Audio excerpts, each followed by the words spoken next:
नमस्कार। ज्योग्राफी का next lecture आप लोग के आगे और बहुत ही इंपॉर्टेंट सेक्शन जो पिछली वीडियो थी उससे आगे आते हुए आप लोग देखेंगे कि इंपॉर्टेंट सेक्शन है जिसमें कि हम डे नाइट का कंसेप्ट करेंगे। पिछली वीडियोस में आप लोगों ने कुछ हिस्से देखे थे, अक्षांश देशांतर वगैरह पूरा हो गया था।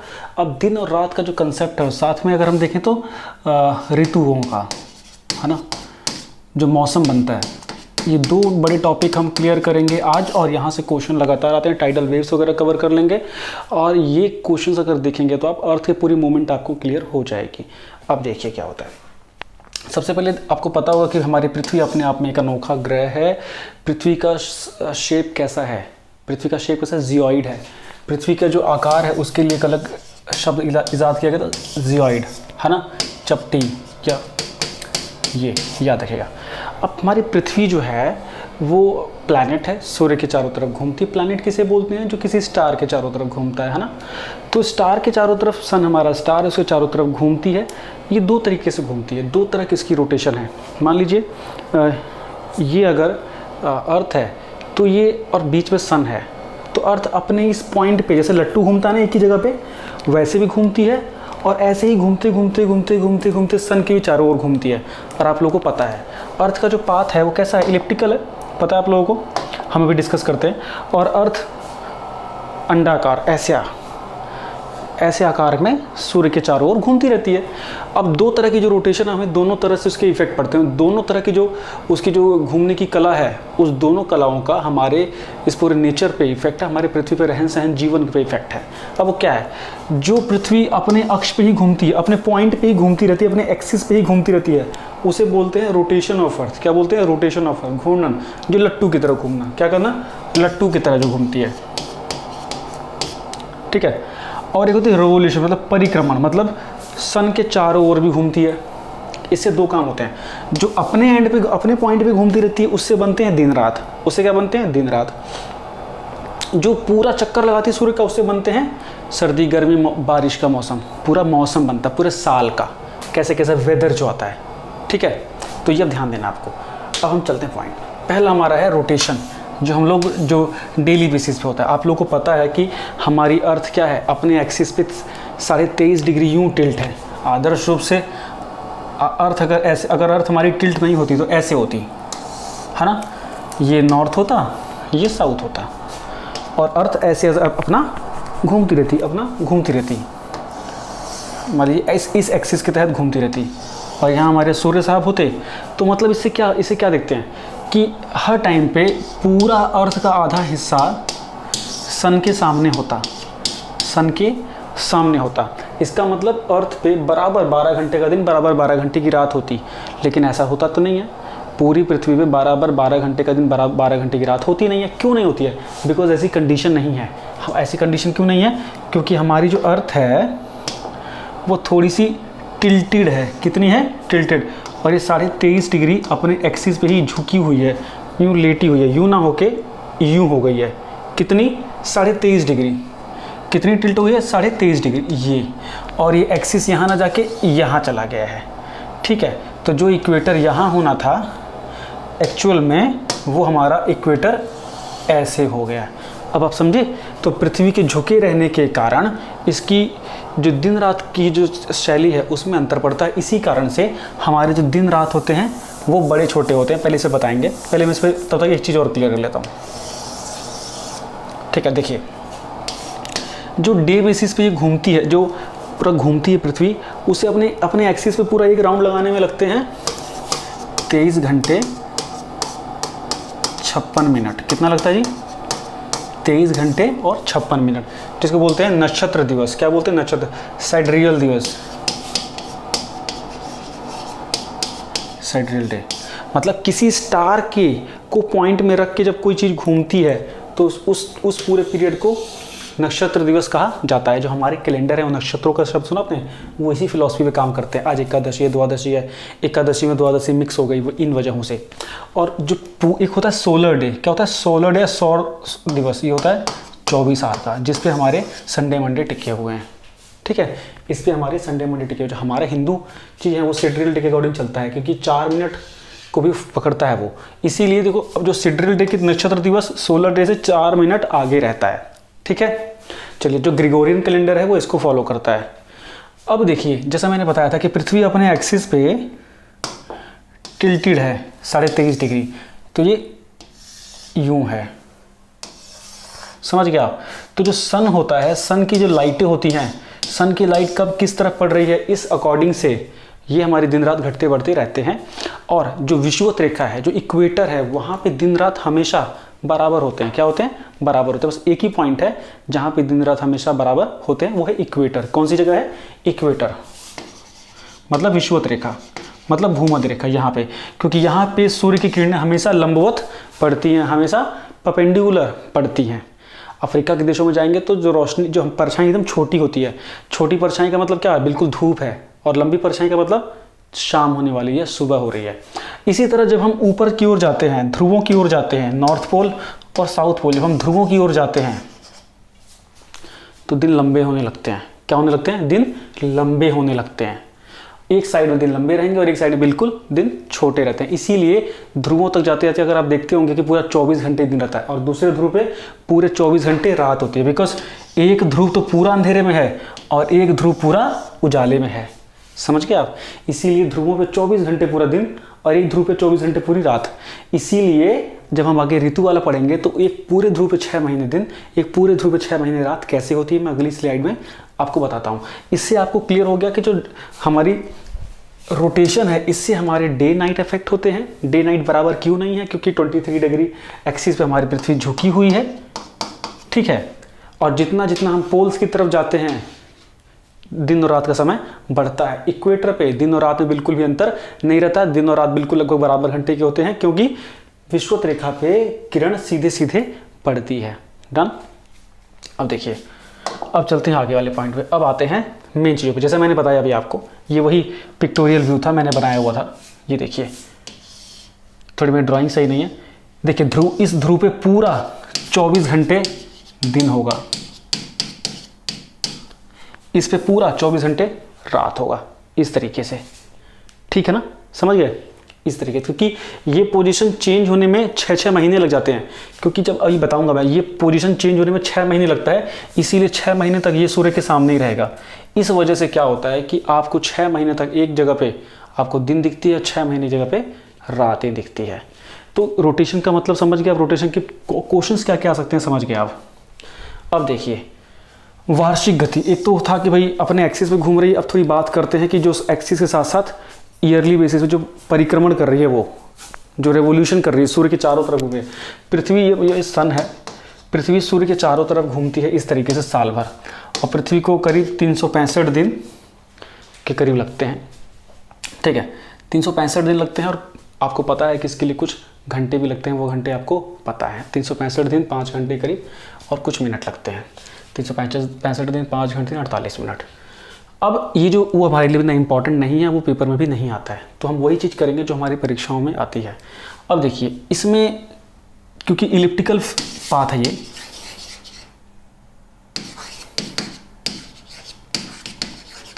ये अपनी भाषा में करें तो अंडाकार पाथ है। पृथ्वी ऐसे घूमती है, राउंड में नहीं घूमती, अंडाकार पाथ में घूमती है। तो एक ऐसा पोजीशन आता है जब पृथ्वी सूर्य के बिल्कुल सबसे कम दूरी पे होती है, नज़दीक की दूरी पे होती है। वो होती है, सबसे मिनिमम डिस्टेंस कितना होता है पृथ्वी और सूर्य के बीच में किसी पॉइंट ऑफ टाइम पे? 14.7 करोड़ साल। 14.7 मतलब 14.70 करोड़ साल। और इसको बोलते हैं, इस कंडीशन को बोलते हैं पेरिजी। क्या बोलते हैं? पेरिजी। क्या बोलते हैं? पेरिजी। हिंदी में बोलते हैं उपसौर। क्या बोलते हैं? उप मतलब डिप्टी, याद रखना, उपसौर। और ये कंडीशन डेवलप होती है कब? सर्दियों में 3 जनवरी को। कब होती है? 3 जनवरी को पृथ्वी सूर्य के सबसे निकट होती है। और एक समय में आती पृथ्वी सबसे दूर पॉइंट कौन सा पृथ्वी का? एपोजी, जो 4 जुलाई को होता है, और उसे बोलते हैं अपसौर। क्या बोलते हैं? अपसौर। मैक्सिमम डिस्टेंस कितना बनता है पृथ्वी का? 15.21 करोड़। 15.21 करोड़। तो एपोजी पेरिजी आप लोगों ने बचपन में सुना होगा, पढ़ लिया, क्लियर हो गया। इसमें इतना ही करना है। पाथ पृथ्वी का इंपॉर्टेंट है, पाथ देखना है। अब आते हैं असली चीज़ के ऊपर, जो कि आपके दोनों कंसेप्ट पूरे करेगा। इस क्वेश्चन को पहले ध्यान से देखिए, इस फिगर को पहले ध्यान से देखिए। देखिए पृथ्वी, अब ये पृथ्वी घूम रही है सूर्य के चारों ओर, ये आपका सन है, ठीक है। ये अलग अलग मैंने कुछ डेट्स लिखी हैं आपके आगे, इन डेट्स को मैं राउंड कर रहा हूँ।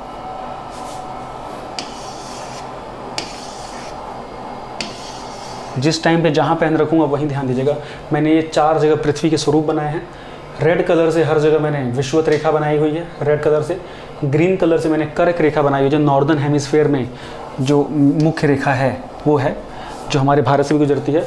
और पिंक कलर से मैंने कैप्रिकॉन बनाया हुआ है, मकर रेखा बनाई है, जो दक्षिणी गोलार्ध में है। अब किस किस समय में कैसे कैसे पोजीशन होती है। अब हम स्टार्ट करते हैं कहाँ से, हम स्टार्ट करते हैं 21 मार्च से। कहाँ से स्टार्ट करते हैं? 21 मार्च। 21 मार्च से हम लोग चीज़ें स्टार्ट कर रहे हैं। वापस जब लौटेंगे 22 दिसंबर तक आपको सब कुछ खुल जाएगा दिमाग में। 21 मार्च को क्या है कि सूर्य जो है बिल्कुल, सूर्य की सीधी किरणें मकर ये विषुवत रेखा पड़ रही है, रेड वाली पॉइंट पड़ रही है आपको, ठीक है। तो रेड वाले पॉइंट पड़ रही है 21 मार्च। इस दिन क्या होगा? दिन और रात बराबर होते हैं। दिन और रात क्या हैं? बराबर होते हैं। ये समय हो गया 21 मार्च। अब यहाँ से सन की जो मैं एग्जांपल बता दूँ, सन की जो मैक्सिमम पोजीशन होती है वो इस एरिया में होती है।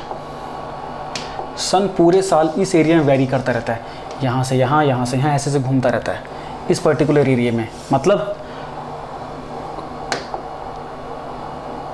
कर्क से लेके और मकर के बीच में सन घूमता रहता है। 21 मार्च को सन कहाँ पे है? बिल्कुल बीच में, विषुवत पे है। कहाँ पे है? बिल्कुल बीच में, विषुवत पे। अब यहाँ से सन ने नॉर्दर्न हेमिस्फीयर की ओर मूव करना शुरू कर दिया है। किधर मूव करना शुरू कर दिया? इसकी ऊपर की ओर, नॉर्थ में, उत्तरी गोलार्ध की तरफ इसका जाने का मन है।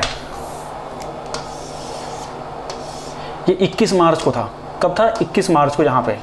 अब ये इधर इसका मूड हो गया, अब इधर से ट्रैवल करने लग गया। 21 मार्च से आते आते 21 जून आया, और 21 जून पर आते आते सूर्य की किरण अब सीधी कहाँ पड़ रही है? जो पहले विषुवत पे पड़ रही थी वो पड़ रही है मकर पे। कहाँ पड़ रही है? मकर पे, सॉरी कर्क पे। सो सॉरी, ये नॉर्थ है, साउथ है, इसको ध्यान से देखिएगा। जो सूर्य, सुनिएगा, जो सूर्य 21 मार्च को मकर विषुवत रेखा पे बिल्कुल बीचों बीच अर्थ के सीधी लाइट पड़ रही थी, अब 21 जून आते आते अगर आप देखेंगे तो ये लाइट कहाँ पहुँच रही है? कर्क पे पहुँच रही है। देख रहे हैं ना, जो सूर्य की जो धूप है ये कहाँ पहुँच रही है? ज़्यादातर धूप इसको हमें उत्तरी हिस्से मिल रही है। कहाँ मिल रही है? उत्तरी हिस्से मिल रही है, और स्ट्रेट लाइन पड़ रही है कर्क के ऊपर परपेंडिकुलर के साथ। इसका मतलब कर्क रेखा के आसपास के जो देश हैं वहाँ भीषण गर्मी होती है। भारत में जून में भयंकर गर्मी होती है। इसका मतलब जून के महीने में उत्तरी गोलार्ध में, मतलब उत्तरी गोलार्ध में, नॉर्दर्न हेमिस्फीयर में गर्मी अपने पीक पे होती है। इस समय गर्मी कब है? अपने पीक पे है। और ऐसा होता भी है हमारे देश में। हमारा देश उत्तरी गोलार्ध में जम के गर्मी पड़ती है, और एक कर्क रेखा बिल्कुल हमारे देश के बीचों बीच गुजरी हुई। तो इसका मतलब सूर्य कहाँ से? ये यहाँ से इस तरफ मूव कर रहा था। अब 21 जून से आते आते 23 सितंबर आ गया। कहाँ आ गया? 23 सितंबर। 23 सितंबर। अब ये 21 जून से क्या हो गया? सन के वापस उल्टी डायरेक्शन स्टार्ट हो गई। कहाँ स्टार्ट हो गई? वापस। 21 जून के बाद सन दोबारा अब सेंटर की ओर आने तैयार हो गया। मतलब अब इसने दक्षिण की ओर मुंह कर लिया है, दक्षिण की ओर मुंह कर लिया। तो अब जब वापस लौट आए तो 23 सितंबर को दोबारा ये विषुवत पे पहुंच गया। 23 सितंबर को दोबारा विषुवत पे पहुंच गया। मतलब साल में 2 बार, बिल्कुल 23 सितंबर और 21 मार्च को इसकी सीधी रेखाएं बिल्कुल विषुवत पे पड़ रही हैं, और जो कि इक्विनॉक्स के नाम से भी जाना जाता है। 21 मार्च को स्प्रिंग इक्विनॉक्स बोलते हैं, और 23 सितंबर को ऑटम इक्विनॉक्स के नाम से इसको जाना जाता है। ये सिर्फ रखने वाली चीज़ें हैं। क्यों? इसको ऐसे याद रख लिया कि इन 2 दिवसों पे जो सूर्य की किरणें सीधी विषुवत रेखा से टकराती हैं। जाके किसे टकराती हैं? विषुवत रेखा से। अब 23 सितंबर के बाद जब 22 दिसंबर आ गया तो ये सूर्य और नीचे आ गया और पहुंच गया कहाँ पे? 22 दिसंबर में सूर्य की किरणें कहाँ पहुंच गई? मकर पे पहुंच गई। कहाँ पहुंच गई? मकर पे। देखिए सन के सामने सदर्न हेमिस्फीयर दिख रहा है, दक्षिणी गोलार्ध में सूर्य की सीधी किरणें पड़ रही हैं। इसीलिए दिसंबर के समय में ऑस्ट्रेलिया में गर्मी पड़ती है। ऑस्ट्रेलियन समर दिसंबर के महीने में होता है। भारत में सर्दी पड़ती है। क्यों? भारत तो यहाँ पे है। इस समय सूर्य की किरणें यहाँ सीधी नहीं पड़ रही हैं। सारी सूर्य की सीधी किरणें साउथ में पड़ रही हैं, साउथ हेमिस्फीयर में, दक्षिणी गोलार्ध में, मकर रेखा के आसपास। इसलिए इंडिया में उत्तरी गोलार्ध में ठंडी होती है, और दक्षिणी गोलार्ध में दिसंबर के आसपास में गर्मी होती है, और हमारे यहाँ सर्दी होती है। अब 22 दिसंबर के बाद सन का फिर मूड हुआ, और सन अब फिर विषुवत की ओर निकल पड़ा, और 22 दिसंबर से 21 मार्च आते आते ये फिर कहाँ पहुँच गया? फिर मकर, ये विषुवत रेखा पहुँचता है, और फिर ये रोटेशन चलती रहती है। इसका मतलब क्या है? इसका मतलब क्या? इसका स्क्रीनशॉट ले लीजिएगा, मैं आपको थोड़ा समझा देता हूँ। और अगर आप ये पॉइंट समझ गए तो कोई भी चीज़ आपके लिए मुश्किल नहीं रहेगी। मैं अब एक मैप में आपको समझा दूँ। थोड़ा सा ये पॉज हो रहा है। जब हम बहुत जल्दी जल्दी करते हैं तो थोड़ा सा सिस्टम पॉज होता है, इसको थोड़ा ध्यान दे दीजिएगा। देखिए डाउट सेशन में इनके सेशन ज़रूर ले लीजिएगा आप लोग, थोड़ा टाइम दीजिए, स्क्रीन थोड़ी कैलिब्रेट हो जाए। कभी कभी जो टेक्नोलॉजी होता है उसका नुकसान भी होता है ना। खैर शुरू किया जाए। शिट,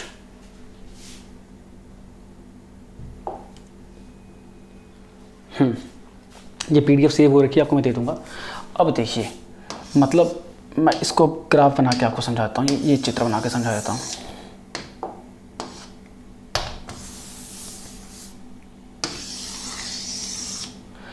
ये पृथ्वी है, ये हमारी इक्वेटर है, ये हमारी कर्क और ये मकर। सूर्य हमारा इसी के अंदर घूमता रहता है, इसी के अंदर घूमता रहता है, इसी के अंदर घूमता रहता है। 21 जून को सूर्य यहीं पे रहता है। कहाँ पे रहता है? यहाँ पे, ठीक है। 21 जून को सूर्य यहाँ पे रहता है। मार्च में सूर्य यहाँ रहता है, मोटी मोटी बात। दिसंबर में सूर्य यहाँ पे रहता है। तो सूर्य जिस तरफ चलेगा, जिस गोलार्ध में चल रहा है, जो मैंने आपको समझाया था, जिस गोलार्ध में चल रहा है वहाँ गर्मी पड़ती है, और जिस गोलार्ध में सूर्य नहीं रहता है उस गोलार्ध में ठंडी पड़ती है। और सारा मूव करता है कि सूर्य के किनारे कैसे कैसे पृथ्वी घूम रही है, ठीक है। और इसीलिए इस पीरियड को, इस पोर्शन में को इतनी ज़्यादा डाइवर्सिटी मिलती है, क्योंकि सूर्य की जो पोजीशन है वो यहाँ से यहाँ चेंज होती रहती है। 22 दिसंबर को सन यहाँ पे था, और यहाँ से फिर मूव करने की ओर चलता है, और मार्च में यहाँ पहुँचता है। फिर मार्च से आगे चलता है, जून में यहाँ पहुँचता है। फिर जून के बाद से फिर उल्टा कदम करता है, फिर सितंबर में यहाँ पहुँचता है, और फिर सितंबर से फिर दिसंबर तक यहाँ पहुँचता है। इस तरह से सूर्य आगे पीछे चलता रहता है, ठीक है। और ये दो पोजीशन कौन सी हैं? ये इन दो पोजीशन पे मार्च और सितंबर वाली जो डेट्स हैं, इन दो पोजीशन पे आपको हमेशा विषुवत रेखा पे सूर्य की पोजीशन सीधे सीधे मिलती है। कर्क रेखा पे कब मिलेगी? जून में। और मकर रेखा पे कब मिलेगी? दिसंबर में। और इसी प्रकार से पूरा मौसम बनता है। इसके आगे अगर आप देखेंगे तो यहाँ हमेशा ठंडक बनी रहती है, बिकॉज सूर्य का यहाँ प्रभाव इतना नहीं पड़ पाता है। और एक पोर्शन जो हमेशा 6 महीने तक सूर्य के सामने रहता है, वो आपका क्या हो जाता है?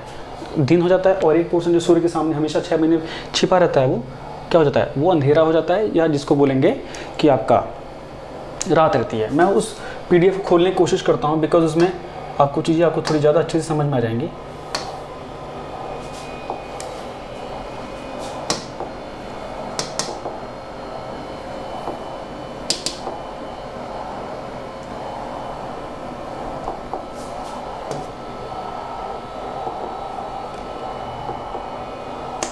देखते हैं, अगर पीडीएफ खुलती है तो फिर वो चीज़ें ज़्यादा अच्छी समझ में आ जाएंगी। खुल गई।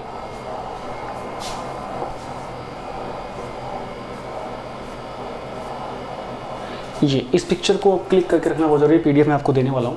अब ये पोजीशन देख लीजिए आप, ये जो डेट्स हैं, इन डेट्स के अकॉर्डिंग आपका पूरा मौसम आपको दिख रहा है। किस गोलार्ध में कब कौन सा मौसम होगा, सिर्फ पिक्चर देख के मैं बता दूँ। मैं पूछ रहा हूँ 23 सितंबर को क्या कंडीशन है? 23 सितंबर को सूर्य बिल्कुल हमारे अर्थ के बीचों बीच में है। तो 23 सितंबर को नॉर्थ हेमिस्फीयर में हमारे यहाँ भी बहुत ज़्यादा ठंडी होती है, ना गर्मी होती है। ऐसी दक्षिण में ना ठंडी होती है ना गर्मी होती है, बिकॉज सूर्य बिल्कुल बीचों बीच में है। जैसे ही थोड़ा आगे चले, सूर्य नीचे की ओर गया, हमारे यहाँ ठंडी डेवलप हो गई। 22 दिसंबर तक पूरी ठंडी आ गई। फिर नीचे थोड़ा गए, जब सूर्य हमारी तरफ आने लग गया, फिर गर्मी आने लग गई। फिर जून आते थे, सूर्य पूरी तरह हमारे पास आ गया, फिर खूब गर्मी हो गई। फिर सितंबर जाते थे, फिर सूर्य नीचे की ओर जाने लग गया, हमारे यहाँ मौसम सुहाना हो गया। हम फिर सूर्य और नीचे चला गया, हमारे यहाँ ठंडी आ गई, और ऑस्ट्रेलिया में गर्मी आ गई, दक्षिणी महाद्वीप में, दक्षिणी गोलार्ध में गर्मी आ गई, ठीक है। इस कंडीशन को आप समझ गए होंगे। मैं इसको बार बार इसलिए समझा रहा हूँ ताकि इसमें कोई कंफ्यूजन ना रहे। इसके आधार पे आपका पूरा चैप्टर, पूरा वीडियो फिनिश हो जाएगा। अगर आपको ये पेज समझ में आ गया तो कुछ भी डाउट रहता है तो आप मेरे से पूछेंगे लाइव सेशन में। कई बार हम चीज़ों को जब ज़्यादा एक्सप्लेन करते हैं तो ज़्यादा कन्फ्यूज़न होती है, इसलिए परेशान मत होइएगा। अब इसमें देखा टाइड्स वाला एक टॉपिक है। टाइड्स वाला टॉपिक क्या होता है? ज्वार भाटा होते हैं। ज्वार भाटा बेसिकली जो हमारे नदियों में या समुद्रों में जो वाटर बॉडीज़ होती हैं उसमें टाइड्स डेवलप होती हैं, है ना। वो टाइड्स डेवलप होने का रीज़न होता है, मुख्य रूप से महासागरों में होती हैं, सागरों में होती हैं। उसका रीज़न होता है जो चंद्रमा की और सूर्य की अट्रैक्टिव फोर्स हैं, है ना, जो पृथ्वी पर लगती हैं, उसके कारण ये ज्वार भाटा आते हैं।